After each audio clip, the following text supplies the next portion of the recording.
আসসালামু আলাইকুম ওয়া রাহমাতুল্লাহি ওয়া বারাকাতুহু। জিলহজ মাসের একটি গুরুত্বপূর্ণ রোজা আছে। আল্লাহর হাবিব সাল্লাল্লাহু আলাইহি ওয়াসাল্লাম এই রোজার অনেক ফজিলত বয়ান করেছেন। সেটা হচ্ছে ইয়াউমে আরাফার রোজা। তো ইয়াউমে আরাফার রোজা সম্পর্কে সহিহ মুসলিম প্রথম খণ্ডের 367 নম্বর পৃষ্ঠায় 1162 নম্বর হাদিসে উল্লেখ আছে। আল্লাহর হাবিব সাল্লাল্লাহু আলাইহি ওয়াসাল্লাম ইরশাদ করেন, সিয়ামু ইয়াউমি আরাফাতা আহতাসিবু আলাল্লাহি আন ইউকাফিরা আস-সানাতাল্লাতী ক্বাবলাহু ওয়াস-সানাতাল্লাতী বা'দাহু। যে আরাফার দিনের রোজা আমি আল্লাহ তাআলার কাছে আশা রাখি যে এই রোজার কারণে আল্লাহ পাক রব্বুল আলামিন অতীতের 1 বছর এবং ভবিষ্যতের 1 বছর, অর্থাৎ আগের 1 বছর এবং পরের 1 বছরের সমস্ত গুনাহ আল্লাহ পাক রব্বুল আলামিন মাফ করে দেবেন। তো সাধারণত এই গুনাহগুলোর থেকে সগীরা গুনাহই উদ্দেশ্য হয়, আর যদি কারো গুনাহ না থাকে তাহলে তার দারাজাত বুলন্দ হবে। তো এটা হচ্ছে আরাফার দিনের রোজার ফজিলত। তো আরাফার দিন কোন দিনকে বলা হয়? তো আরাফার দিন এটা আসলে আরাফায় ওকুফের সাথে সম্পৃক্ত না, সৌদি আরবের সাথেও সম্পৃক্ত না, হাজিদের সাথেও সম্পৃক্ত না। ইয়াউমে আরাফা আসলে 9 তারিখের একটা নাম। জিলহজ মাসের 9 তারিখকে ইয়াউমে আরাফা বলে।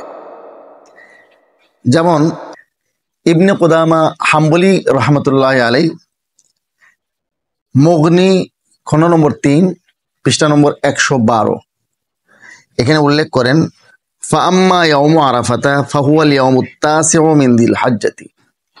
অর্থাৎ ইয়াউমে আরাফা জিলহজ মাসের 9 তারিখকে বলে। তো ইয়াউমে আরাফা, আরাফার ময়দানে হাজি সাহেবরা যেদিন ওকুফ করবেন, সৌদির তারিখ হিসেবে 9 তারিখ এবং অন্যান্য দেশের তারিখ হিসেবে ভিন্ন ভিন্ন তারিখ হয়। তো আসলে সৌদি আরবের আরাফার দিন যেটা, সেটাই সারা বিশ্বের জন্য আরাফার দিন হবে এমন না। আরাফার দিন মূলত জিলহজ মাসের 9 তারিখকে বলে। প্রত্যেক দেশের হিসেবে এই 9 তারিখের রোজা সেই দেশের অধিবাসীরা আদায় করবেন। যেমন আমাদের দেশে এবছর 2025 ইসাব্দে 6 জুন শুক্রবার হবে ইয়াউমে আরাফা, অর্থাৎ 9 তারিখ। অনেক ভাইরা বলে থাকেন যে ইয়াউমে আরাফা তার মানে আরাফার দিন। তো হাজি সাহেবরা যেদিন ওকুফ করবেন আরাফার ময়দানে, সৌদি আরবের হিসেবে যেটা 9 তারিখ হয়, অন্য দেশের হিসেবে যেমন আমাদের দেশ হিসেবে 8 তারিখ হলেও সেই দিনকেই আরাফার রোজা বলবে। এটা একটা ভুল ধারণা। যদি তাই হয় তাহলে ইয়াউমুন নাহার মানে কোরবানির দিন। তো ইয়াউমুন নাহার সৌদি আরবে বলে কয় তারিখকে? তাদের 10 তারিখকে। তো আমাদের তাহলে কোরবানি করতে হবে ইয়াউমুন নাহারে, আর সেটা হবে আমাদের দেশ হিসেবে জিলহজ মাসের 9 তারিখ। তো জিলহজ মাসের 9 তারিখে কি কোরবানি করবেন? কারণ আরবি হিসেবে আমাদের যে সমস্ত ভাইয়েরা বলেন যে ইয়াউমে আরাফা সৌদি আরবের হিসেবে 9 তারিখ, আমাদের দেশ হিসেবে 8 তারিখ হলেও সেদিনই হবে ইয়াউমে আরাফা।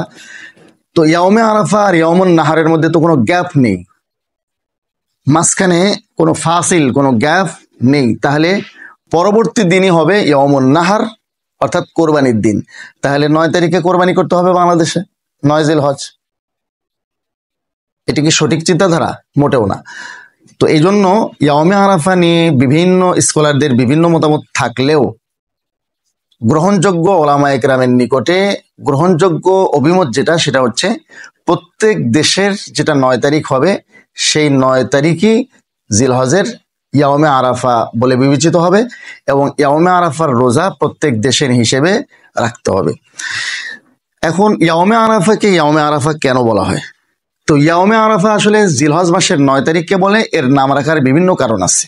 শুধুমাত্র আরাফার দিন যে ওকুফ করেন হাজি সাহেবরা আরাফার ময়দানে, এই কারণেই এই দিনকে ইয়াউমে আরাফা বলে, ব্যাপারটি এমন না। এর অনেকগুলো কারণ আছে। যেমন ইবনে কুদামা রহমতুল্লাহ আলাই মুগনি কিতাবের 3য় খণ্ডের 112 নম্বর পৃষ্ঠায় উল্লেখ করেন, ফাম্মা ইয়াউমু আরাফাতা ফাহুয়াল ইয়াউমুত তাসিউ মিন যিল হাজ্জাতি, যে ইয়াউমে আরাফা জিলহজ মাসের 9 তারিখ, সুম্মিয়া বিযালিকা লিআন্নাল ওকুফা বিআরাফাতা ফিহি, তিনি বলেন যে এই দিন আরাফার ময়দানে হাজী সাহেবরা ওকুফ করেন, এটাও একটি কারণ। তবে তিনি বলেন আরো কারণ আছে। সুম্মিয়া ইয়াউমু আরাফাতা, ইয়াউমে আরাফার নাম ইয়াউমে আরাফা রাখা হয়েছে কেন? লিআন্না ইব্রাহিম আলাইহিস সালামু উরিয়া ফিল মানামি লাইলাতাত তারবিয়াতি আন্নাহু ইউমারু বিযাবহি ইবনিহি, যে হযরতে ইব্রাহিম আলাইহিস সালামকে স্বপ্নে 8 তারিখ রাত্রে দেখানো হয়েছিল যে তিনি তার সন্তানকে হযরতে ইসমাইলকে কোরবানি করছেন। তো তিনি সন্দেহ করেন যে এটা কি আসলে আল্লাহ তাআলার পক্ষ থেকে নাকি শয়তানের পক্ষ থেকে। তো এরপরে পরবর্তী রাত্রে ফালাম্মা কানাতিল লাইলাতুস সালিয়াতু রাআহু আইযান, পরবর্তী তারিখ অর্থাৎ জিলহজ মাসের 9 তারিখের রাতেও তিনি আবারও একই স্বপ্ন দেখেন। তো একই স্বপ্ন দেখার পরে তিনি জানতে পারেন যে আসলে এটা আল্লাহ পাক রব্বুল আলামিনের পক্ষ থেকেই দেখানো হয়েছে ছেলেকে কোরবানি করানোর কথা। এই কারণে এটাকে ইয়াউমে আরাফা বলে। আরাফা মানে আরাফাতুন মারিফাতুন, এর অর্থ জানতে পারা। এই দিন যেহেতু ওনার ইয়াকিন হয়, মারিফত হাসিল হয় যে এই দিন আসলেই আল্লাহ পাক রব্বুল আলামিন আমাকে কোরবানি করার জন্য নির্দেশ দিয়েছেন, এই দিন তিনি কথাটি জানতে পারেন, যার কারণে এই দিনকে ইয়াউমে আরাফা বলা হয়। ইয়াউমে আরাফা বলার আরো একটি কারণ আছে যে এই দিনে হযরতে জিবরাইল আলাইহিস সালাম হযরত ইব্রাহিম আলাইহিস সালামকে মানাসিকে হজ সম্পর্কে অবগত করেন। যেহেতু মানাসিকে হজের মারিফত আর অবগতি উনার এই দিন অর্জন হয়, যার কারণে এই দিনকে ইয়াউমে আরাফা বলা হয়। তো সব মিলিয়ে 3টি কারণ আছে ইয়াউমে আরাফাকে ইয়াউমে আরাফা বলার। এই দিন হযরত ইব্রাহিম আলাইহিস সালামকে মানাসিকে হজ শেখানো হয়, মানাসিকে হজ সম্পর্কে তিনি মারিফত হাসিল করেন, তিনার আরাফা অর্থাৎ অবগতি হাসিল হয় মানাসিকে হজ সম্পর্কে এই দিন। অথবা ইব্রাহিম আলাইহিস সালাম এই দিনেই বুঝতে পারেন যে আল্লাহ পাক রব্বুল আলামিনের পক্ষ থেকেই স্বপ্নে হযরত ইসমাইলকে কোরবানি করার কথা দেখানো হয়েছে। অথবা এই দিন আরাফার ময়দানে হাজী সাহেবরা ওকুফে আরাফা করেন সেই কারণে। তো অতএব এটা আসলে জিলহজ মাসের 9 তারিখের নাম ইয়াউমে আরাফা। হাজী সাহেবরা যখন ওকুফ করবেন তখনই সকলে রোজা রাখবে, ওই দিন রোজা রাখবে এরকম না। প্রত্যেক দেশের হিসেবে যে দিন জিলহজ মাসের 9 তারিখ হয় ইয়াউমে আরাফার রোজা ওই দিনেই রাখা হবে এবং এই দিন রোজা রাখা সুন্নত এবং অনেক ফজিলত রয়েছে। অতীতের 1 বছরের এবং ভবিষ্যতের 1 বছরের পূর্ণ 2 বছরের গুনাহ খাতা আল্লাহ পাক রব্বুল আলামিন বান্দার মাফ করে দেন আরাফার দিনের রোজা রাখার মাধ্যমে।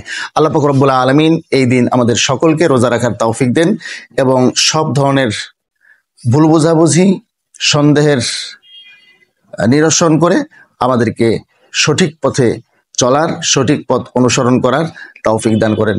আসসালামু আলাইকুম ওয়া রাহমাতুল্লাহি ওয়া বারাকাতুহু।